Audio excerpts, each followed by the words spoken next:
Shattered Veil's been out for a while now, but do your Z-Rex boss fights still end up looking a bit like this?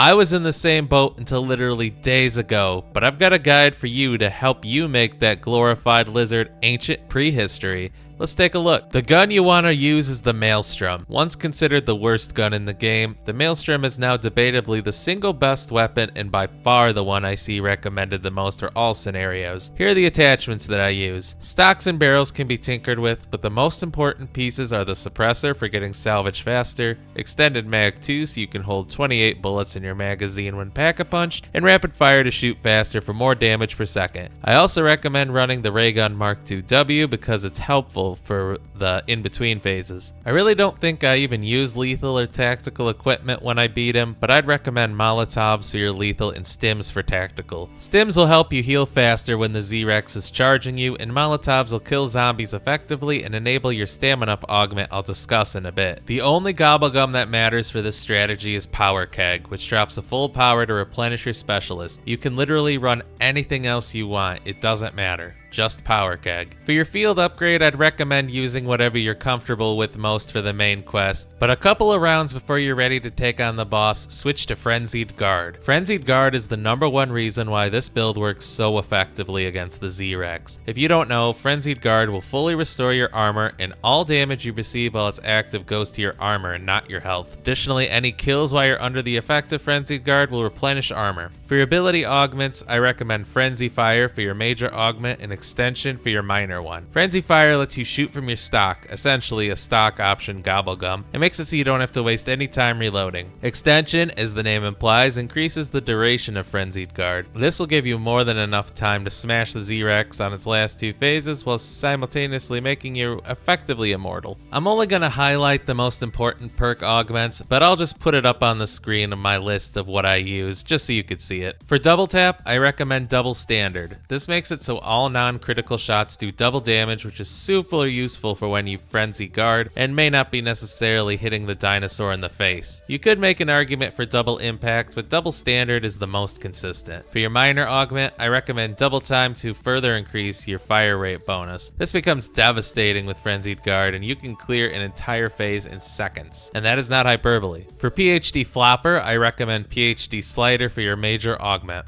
This will give you a little extra safety in case you have an enemy in your way and might clear a path, but the important augment is actually the minor augment, Environmentalist. You become immune to environmental damage when sliding, which is handy because the pools of acid that the Z-Rex spits onto the battlefield won't hurt you when you slide. You could run Tribologist instead, but just keep in mind that you'll take damage from the acid as a trade-off to being able to slide faster. For Stamina Up, Free Faller is my major augment of choice. You become immune to fall damage, which helps because the Z-Rex loves to slam you up into the air when you're close to him, as you will be in the 3rd and 4th stages of this battle. I didn't find the minor augment too useful, but I ran Hot Foot in case I would have needed to run faster after an equipment kill. Now that we've covered the build, go ahead and complete Shattered Veil's main quest up until Sam tells you to give her the artifact. Don't give it to her. Instead, farm points and salvage until you can get Tier 3 armor, all perks except for Melee Macchiato, Tier 3 Pack-a-Punch on both the Ray Gun Mark II and the Maelstrom, the highest tier rarity on the Maelstrom, and your ammo mod of choice. I went with Shadow Rift because the toxic zombies are weak to it. Grab some Molotovs and Stims just in case. This usually takes me until about round 34 or 35, but don't worry, the round doesn't affect the Z-Rex health, just the zombie health. Give Sam the artifact. After the cutscene, it's time to go hunting. For the first 2 phases, I recommend just running on the outside of the arena and laying into the Z-Rex with your upgraded Maelstrom. You should be faster than it, but if you need to take a break from shooting to tack sprint and slide away, feel free to do so. Eventually, when you damage it enough, the zombies in the pit will die and it'll jump up to the cliff to spray the field with acid. As soon as you see it jump up, shoot at it a bit because it'll have a couple of seconds where it can be damaged before becoming immune. In between phases, use the Ray Gun Mark II-W ammo to kill the zombies. This saves ammo on your Maelstrom since you don't get any max ammos this fight and seems to kill them faster anyway. The Z-Rex will be a bit faster in phase 2, but you should still be able to outrun it. You can also slide through the puddles of acid it creates without taking damage thanks to your PhD augment. Unfortunately, I can't give you a precise route to take because the puddle locations are RNG each game, but running around the outside is still how I like to approach it. Again, once you get him low enough, he'll jump up and the zombies will die, giving you a second or two to shoot it on the cliff before before you kill the zombies with Ray Gun Mark II ammo. After a short while, the Z-Rex will jump down in the pit near the wall. This is where Frenzied Guard shines. Move closer to the T-Rex, activate Frenzied Guard, and hold down your trigger until the phase is over. As you can see by my footage, I'm taking no damage at all and replenishing my armor faster than I'm losing it. After only a few seconds, the Z-Rex will jump back on the cliff. You'll shoot at it a bit, then kill the zombies with your ray gun. Make sure to buy ammo for your Maelstrom if you need it, and activate your Power Keg Gobblegum. This will refresh your Frenzied Guard in time for Phase 4. Finally, the Z-Rex will jump down from the cliff one more time, and you'll get near it and activate Frenzied Guard again. It does really feel like cheating doing this, because the Z-Rex gets absolutely destroyed. I tried using Ether Shroud and outmaneuvering it on my failed runs, but the Z-Rex is just too fast to escape from, and it's really a lot more maneuverable than people like to claim it is. But a few seconds later and the Z-Rex is dead, leaving you enough time to teabag it and get that sweet Pentagon Thief skin for Carver. Well, thank you so much for watching, and if this video helped you overcome the demonic dinosaur, go ahead and let me know in a comment, and like and subscribe, and let me know if there's anything else you want me to help you out with, make a guide with. Always happy to look like I know what I'm doing.